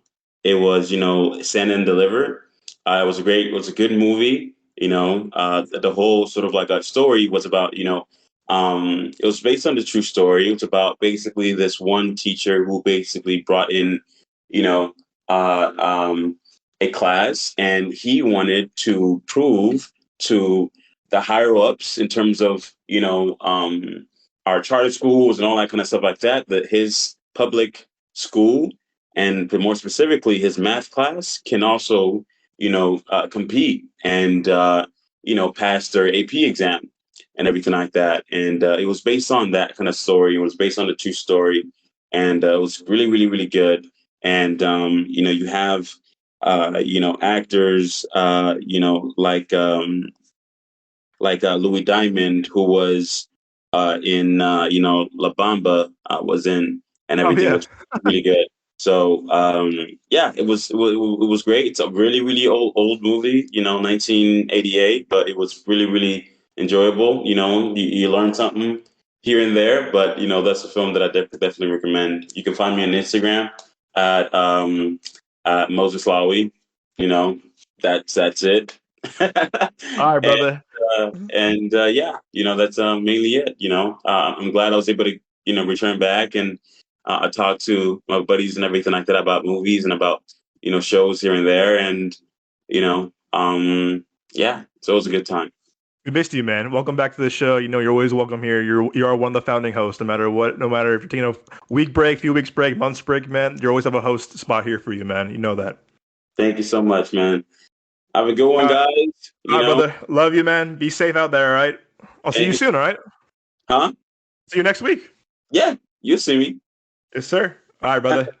Peace. All right, peace, bro. Um. Yeah, thank you, Moses, for coming I back on the show, forgot I man. was muted. You're good. You're good. You're good. Welcome back, thanks Joel. for Moses being here. Yes. So what was I gonna say? Yeah, no, it's like everyone has their own opinion about films. It's fine. It's cool. I feel like some people are a little too hard on some people, you know what I mean? Yeah. Because like I'll watch a movie like Midsommar, I'll be like, I just okay. Yeah, dude. Just got to put that to the side, never watch it again. You know what I mean? Like Yeah. I'm just like, this isn't a movie for me. And it's not that I can't get complexities of a lot of movies. Like there are movies that I've watched and you've watched, and you're just like, I have no idea what the fuck that was. No, literally. I had to explain it to you. I do like complex movies. I really do. They're really good. There's just some where you're just like, what the fuck? Like, like I watched The Lobster and I completely understood that. And that movie had its own complexities. There's also Right. another movie I watched that was fucking weird. I watched it. It was sort of like The Lobster, where I forget what it's called, where these people think they're like animals, and so they're sent to this like therapy type place. You know what I mean? Like if you like, the type of places where like if you try committing suicide, like you get sent to them basically, like Oh yeah, yeah, you yeah. know what I mean, the crazy house. It's sort of something like that, and so like. Yeah. Anyways, it's just complex movies where you're just like, what the fuck did I just watch? You know what I mean? Dude, literally, I kind of wish you read the screening with me because I feel like you would laugh because you would have laughed with me at the parts that were like kind of funny because it was pitched as a horror comedy, and I think we both Uh, appreciate it's hybrid genres like that. But once that hour and a half mark hits, you have another hour and a half left. Z and I were kind of just like, wow, like where's this going? And it kind of went nowhere, and there's no like really like, and there's no spoilers for anybody, but it's like there's no resolution, and I'm like, I don't get why this is like kind of being praised of like, oh my, look how amazing this is. I'm like, I appreciate it was original. The acting is phenomenal because Joaquin is a fucking fantastic actor, but I don't like being frustrated during movies and being at the end of the movie when it ended like that. I was like frustrated because I'm like, I don't know what I just watched. I kind of like it just gave me kind of just like a headache and it made Z feel kind of sick, unfortunately. And like I said, I put most of my athlete reaction on TikTok. And bro, I mean, I'm glad that post is gaining attraction for the show. Hey, no, hey, bad press is good press for the show. I'll say that. But yeah, dude, you see the comments on TikTok, you'll see you're like people are like, you just don't understand, man. You just like it's this and that. And I'm like, oh, I should have kept my mouth shut. yeah, I really don't like comment on certain things where it's just like like I remember me and you watched Chirac and that was a Oh my fucking god, god awful like fucking movie. great But we were reviews, like, and we were like, what oh the my fuck? god, it's so good, it's so amazing. Like they really captured. I'm just like, what the fuck were you watching? Like, Yeah, did you go literally. into the wrong film? Like this is a shit movie. But That was the only opinions. time we ever walked out of a movie, dude. We have never Yeah, walked out of a the movie only on that one time. I've time. never walked out of a movie until then. So that was Yeah. the shit. Like me and you even watched, we didn't fully watch it, but we stayed for Zero Dark 30. Did we fall Oh, no, asleep? no, Yes, but yeah, we didn't walk out. Like that movie made us man. walk out. It was so bad. But everyone has their own opinion. Everyone, that's why we're doing this podcast. So if you enjoyed those movies, good on you. Do we agree with you? Absolutely not. Are you gonna come for us? Go ahead, try. I got a gun. Yeah, dude. I remember once watching But in all we seriousness, watched like, during Lucy. just don't attack us for our opinions, guys. Because we We all stayed have through our own Lucy. opinions. And may I remind you, Lucy got great reviews too, and we were like, we didn't see the same movie then because we saw a really shit movie. Oh my Like god, people love that. That was this fucking movie. shit. I know you and I. People were clapping in the end, and you and I were like, "What movie did you just watch?" People were like laughing at the jokes, and you and I were like, "We were not laughing whatsoever." And And I I remember don't care how young we were, we still understood the jokes. They just we weren't fucking understood funny. funny. Like No, at and all. Like the movie wasn't good either. Like it was like a what are they called? It was like a Scientologist's wet dream, man. Oh my goodness, yeah, that dude. movie is shit. Yeah, And dude. I have nothing against people with different religions. Like I don't care if you're atheist, Satanist. Like I really don't give a shit. That was just a shit movie. Dude, I mean, I don't want you, I don't want you to watch this movie, this Beau Is Afraid, but I kind of want you to watch it so I can see your reaction. Just because I feel like if you ever Dude, three revisit, hours. yeah, trust me, I don't want to burden you with a 3 hour movie, but it's hard I because don't like know the fucking pay. it was funny. I gotta People at wait till work. it's on streaming. I have no money for fucking going to No, trust me, theaters. I would not have anyone pay for this movie. Trust me, I would not have anyone pay full price. Again, I love seeing movies in IMAX. I'm glad I did see it in IMAX, but I would not have IMAX? someone Damn. pay. Yeah, again, like I said too, I give the movie credit for being the first A24 movie to be shot in the IMAX format. That's really cool. That's really cool because you see that A24 is kind of leveling up now. They're on their kind of distribution of what you can see the movie in, and seeing that in Hmm. IMAX was an experience, not a great experience, But it was kind of cool seeing really an A24 movie like that shot in IMAX, because you see more like the the Nopes and the Christopher Nolan and the No Way Homes and DC, but whatever Marvel movie, Avatar seeing in IMAX. It was cool seeing an original movie. Nope was in IMAX. It's not Nope in IMAX, and that was cool seeing an IMAX. But it was cool seeing an A24 movie in IMAX. I never saw that before. But is it worth seeing an IMAX? If you really want to see this movie, I guess, but I wouldn't pay the $16 to $25 to see an IMAX if I were you. I would definitely see this at a matinee if you really want to see this movie. See it early as possible as you can. If you want, it's 3 hours of your day, you're gonna be out of there probably at midnight if you see it late at night. So to me, this wasn't the kind of movie that I was expecting. I knew going in it was gonna be kind of like a gamble what it was gonna be, but like I said, man, I've never seen Zeta get mad at a movie like this before. That's hard. That's crazy. That's really hard to do for Zay to be like, fuck this shit. Like, it's not that she loves movies. It's just a lot of movies that you really have to like try to offend her. And playing that movie ended, she goes, "Go in the car right now." I said, "All right." The moment it says directed by whatever Ari Aster, she said, "Go to the car right now. Go to the car right now." So all right, I didn't even film my out of theater reaction. I actually filmed it at my like parking lot of my apartment complex because she wanted to go home so badly, and I was like, "What?" Dude, I blame you. 3 hours, man. I would have fell asleep in that fucking theater if nothing was really happening. After I hit like 23, bro, I started falling asleep in movies like my dad. No, I'll blame you, man. Like, I'm telling you, like, literally, once it hit the hour and a half mark, during the second act, whatever, it drags, and then fuck, dude, I won't watch this shit. And then literally, when the movie gets to the third act, bro, like it's kind of like, oh, it's ending. Nope, another half hour. Oh my god. Yeah, dude. Like, it never ends. And when it ends abruptly, you're like, oh, that was it. And people are sitting down, and it was the credits were going on. I'm like, y'all not leaving? Like, the movie ended. Again, I don't want to spoil this for anybody. I don't understand certain people's views on films. Like, really don't. They love that shit too. I can guarantee you that movie got great criticism. Let me see. Guarantee you people probably gave it great criticism. Let me see right now. I'll pull it up on. Yeah, as of now, this movie has a pretty good rating on Rotten Tomatoes. Has a good audience rating too. So 73 both rotten and 73% fresh and 73% critic ratings. Audience rating, which is pretty good. But I think Hereditary and Midsommar had like higher ratings. Yeah, Midsommar had 83. But I didn't say like they had like astonishing. I just said. Oh no, yeah. I know what you mean, and it's to me. I'm gonna be the curious the top critic, April 20th, which is today, says I can't say I enjoyed it much, but I was fascinated throughout, and that it is saying something. A Gonzo Fantasia can be fun. Another one said, going by this Occam's razor interpretation, the mere fact of this Caligula, yeah. Caligula's pity party existence looks less like a showcase of narcissism and more of a creative individualism. I'm like, what the fuck are y'all talking about?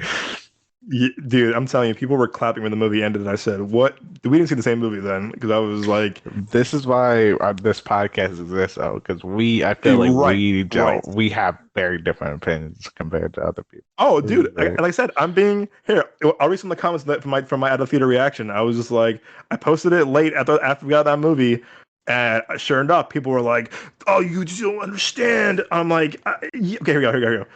Here, there's the comments. Yeah, I don't care about comments really. Here you go. Some guy said, "It's a really simple story. You just don't get it. You gotta watch it a couple of times. The symbolism is incredible and it's so clever." And I said, "What are you?" I said, "What are you?" 3 hours. And I said, "Watch a movie." And then someone said, "Here we go." Someone said, "There we go. Here we go." Someone says, "This wasn't an original movie." Yeah, it was. I don't think I've seen a movie like this. What other movie? I can't stand people. It reminded me of when I was when I used to do events to get money before I had jobs. You know what I mean? I did like the anime events and stuff like that. Mm-hmm. And one of the anime events, I was talking about a movie. I forget what movie, But I was like, man, I really love the movie. It's very creative, like original, and like like it wasn't what is the word? Predictable. And one of the another volunteer, we get paid for this anyways. But basically, another person that doing the job was like, "That was such a predictable movie." I was like, "What are you talking about?" He was like, "Man, that's super predictable. Like I predicted that so fast." Da da da. It was like okay, and he.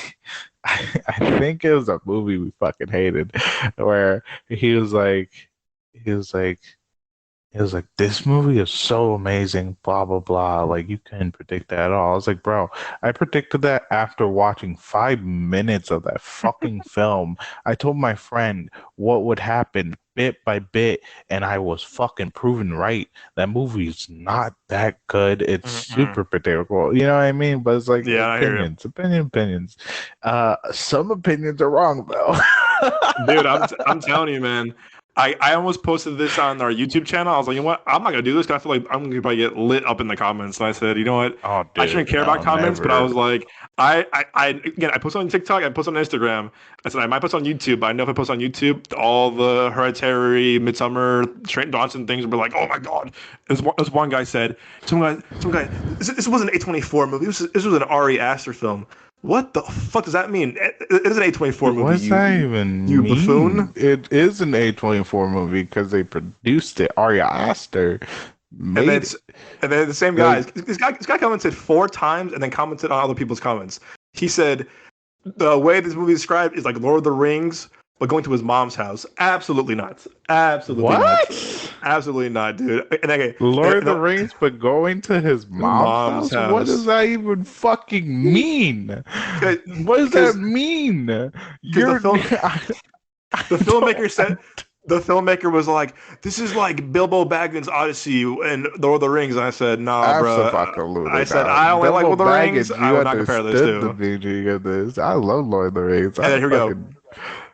The comment said, same guy said, he goes, A24 didn't make this movie. They just distributed it. Jesus Christ. When is this generation going to give filmmakers going to get the credit they deserve? Bro, A24 distributed it and was the co-production company on this movie. Bro, what are you talking about, bro? This was an A24 movie through and through. That doesn't take away, just because you're naming the production company, it does not take away from the directors. A lot of people talk about the production company and directors right afterwards.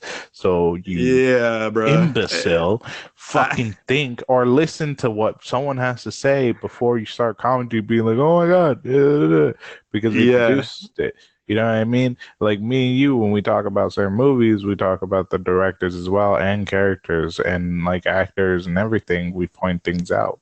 Is an A24 movie, is under their bracket. They produced it. It literally says on their page, we produced and distributed this movie. And like most of his movies, like Hereditary and Midsommar, they did the same thing. So I'm like, bro, what do you?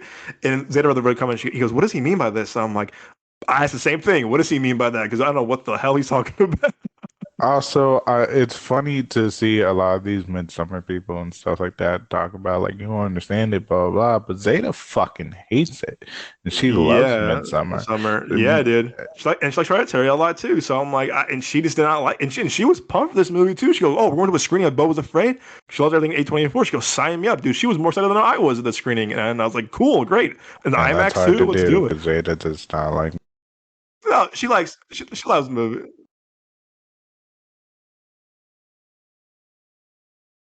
Yeah, but it just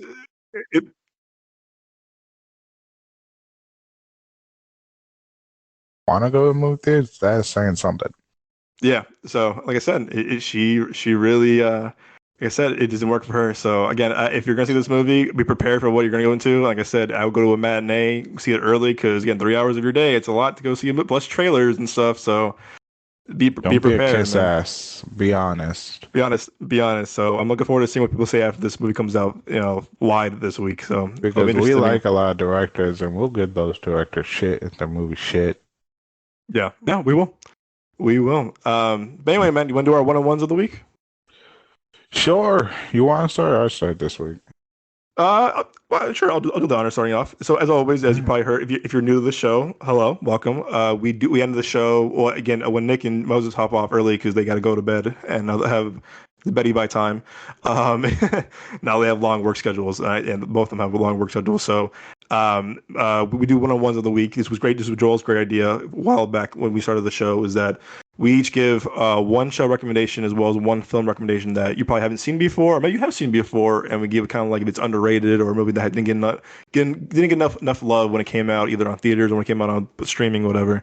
So we're trying to expand your knowledge of good shows and movies by giving you guys both every week and every week one show recommendation and one movie recommendation.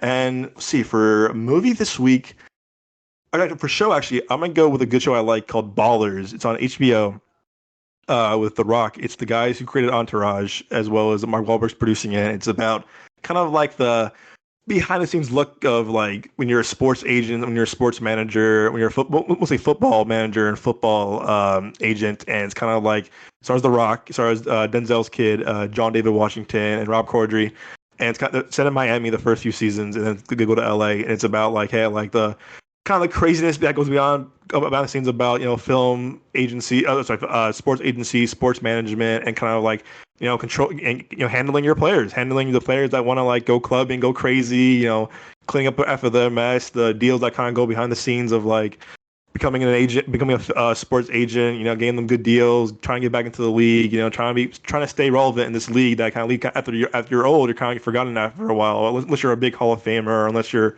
owning a team, whatever. So it's a comedy, but it has a lot of dramatic, more of a dramedy, a lot of funny moments though for sure. And the first 2 or 3 seasons are pretty damn good.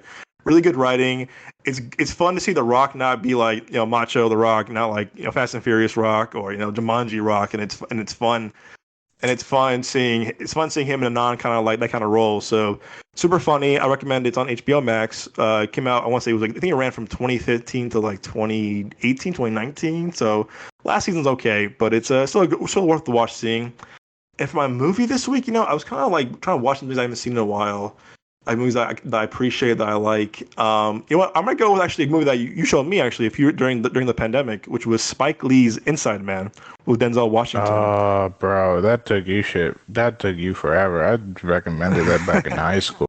Yeah, dude. You're like, oh, I don't know about it. I was like, bro, this is your type of movie. And it was. I literally thought of you. Like, dude, I'm so bad. It didn't take you as long as fucking Placed Me on the Vines, but it took you a while. I was like, and I remember you told me, like, bro, it's on Netflix. It was during the pandemic. I watched it. Oh, bro, it's on Netflix. You gotta watch it. And at night I watched it, took some notes, and Spike Lee for me is he's a great filmmaker. All his movies kind of work for me. Chirac. I agree with you there. I do love stuff he does with Denzel or Denzel's kid, or he does stuff with like kind of up and coming actors.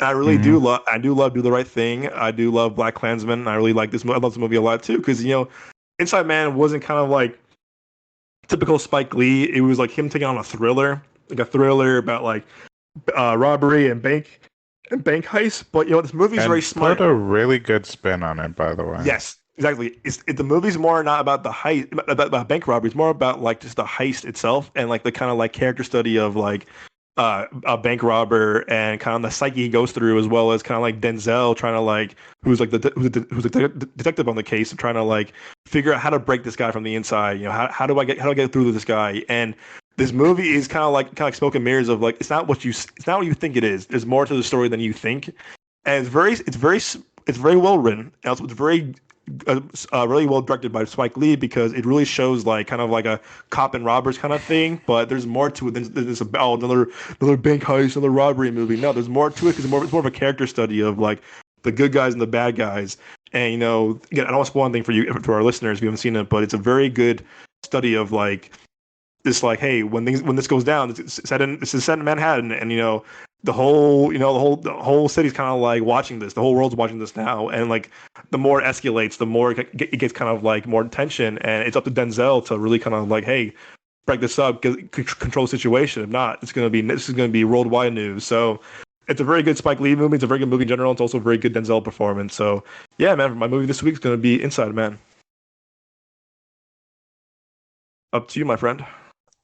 Right. Let me see. Okay. I'm gonna say a movie that came out on Netflix, I think 2019 or something like that. When did 2017 actually. It's still on Netflix. You can watch it. It's called What Happened to Monday.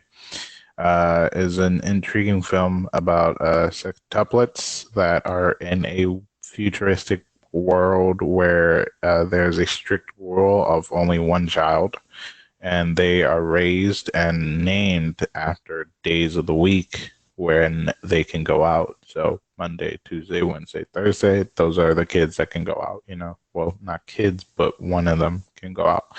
And, they grow up as an adult, and one of them disappears Monday, obviously. And so they try to figure out what happened to her. It's a very interesting movie, really cool. Each character has their own personalities.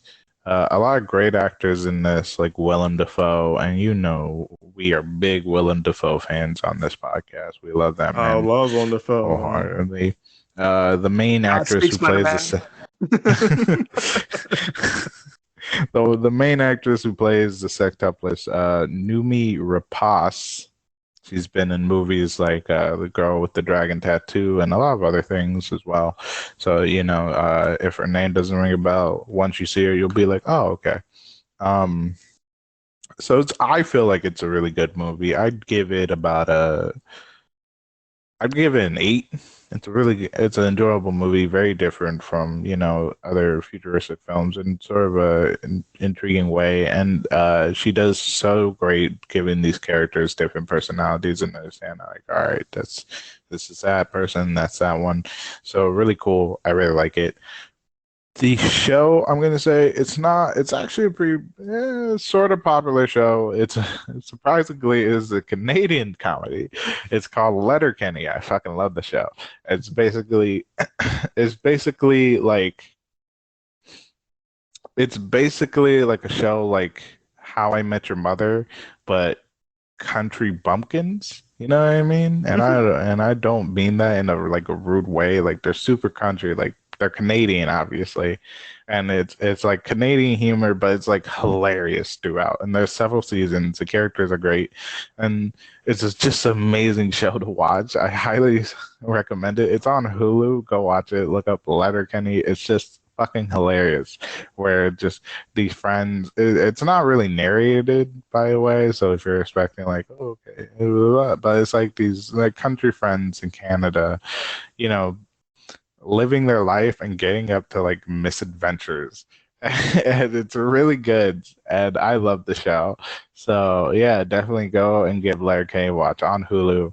What Happened Mondays on Netflix. So yeah, those are my 1-and-1s. Nice.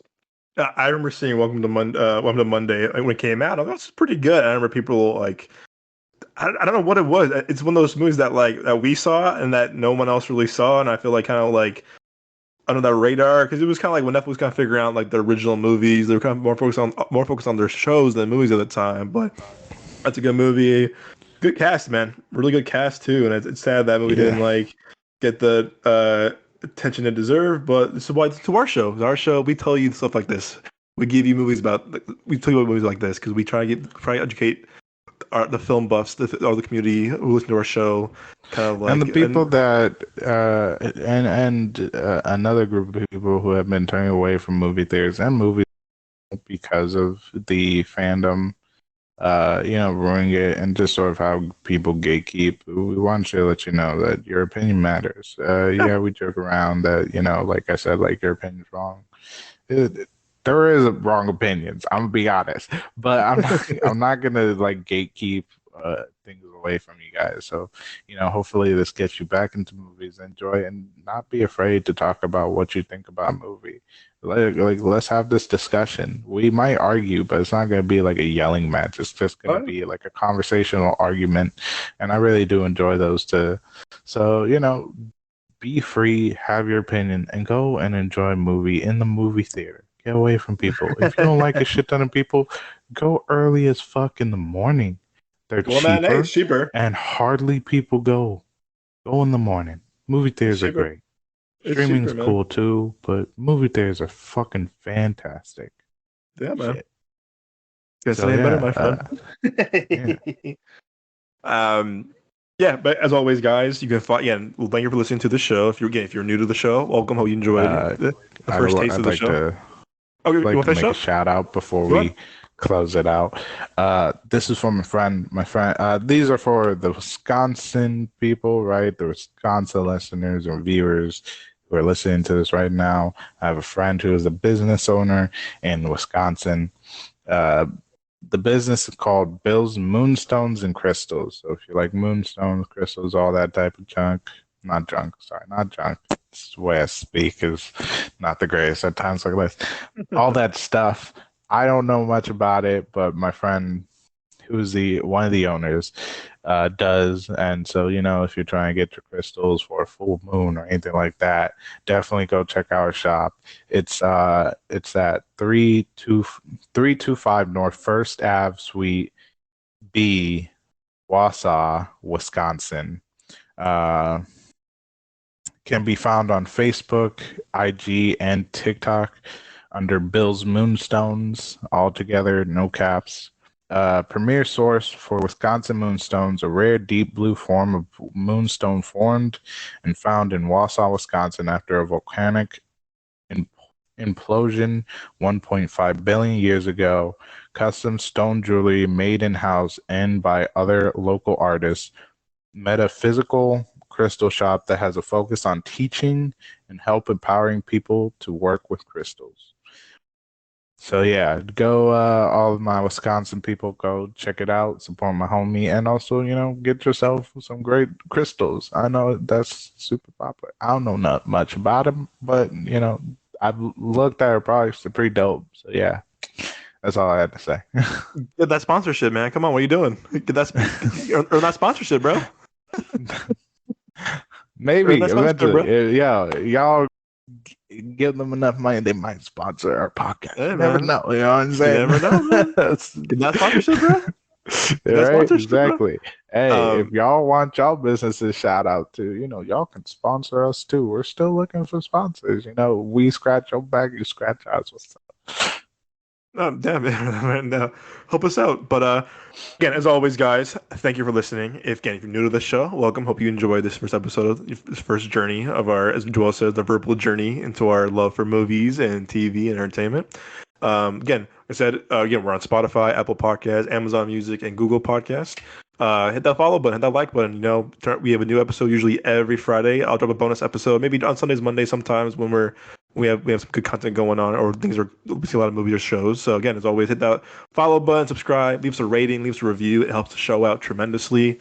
Again, you can find the show on Instagram. What's up?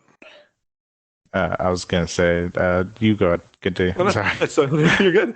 Again, you find us on Instagram at Midway Avenue Productions. You can find my personal page at The Young Jones on Instagram. Give me a DM. You want to be on the show? Great. You're always welcome to guests, and whoever wants to come up talk about movies and shows for whatever. Again, on TikTok. Be nice to us on TikTok. Now I'm trying to grow that as well for our reviews and our reactions and updates, or whatever. And well, sneak peek for you guys. Next week we'll have Ray back on the show, which will become Ray Raimundo, one of the stars of Amazon Studio Shotgun Weddings. He'll be back on the show next week talking about his what he's doing post that movie, as well as kind of like content creation and what he's looking for this summer for movies and TV. So he'll be back on there again. But I'll give it to you, Joel, my friend. Where can they find you? Yeah, you can find me on IG and twitch.tv at the OG Cuban Rican. You can use caps or not, whatever, don't matter. You'll still be able to find me. It's a pretty unique name. I'm the only one that has it. So fucking, fuck you if you try and steal it. But I haven't uploaded anything on Twitch. I haven't uploaded anything on Instagram yet because I haven't haven't had any gaming moments where I can clip it, but definitely do follow that account, and also follow my Twitch stream if you want to watch me game or have a conversation with me while I game, some background noise, and just, get my opinions on more films and, TV shows, or just, general conversation if you truly want to get to know me. Definitely come check me out. If you're curious, if you don't want to do all that search, you can go to our Midway Avenue Production Instagram. There's a link tree, and both my Instagram and Twitch are both in that link tree. So go and click in the bio.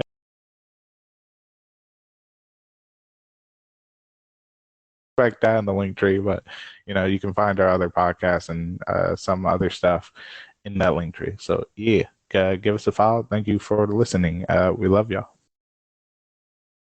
And we'll see you guys next week. Cheers, everybody. Deuces.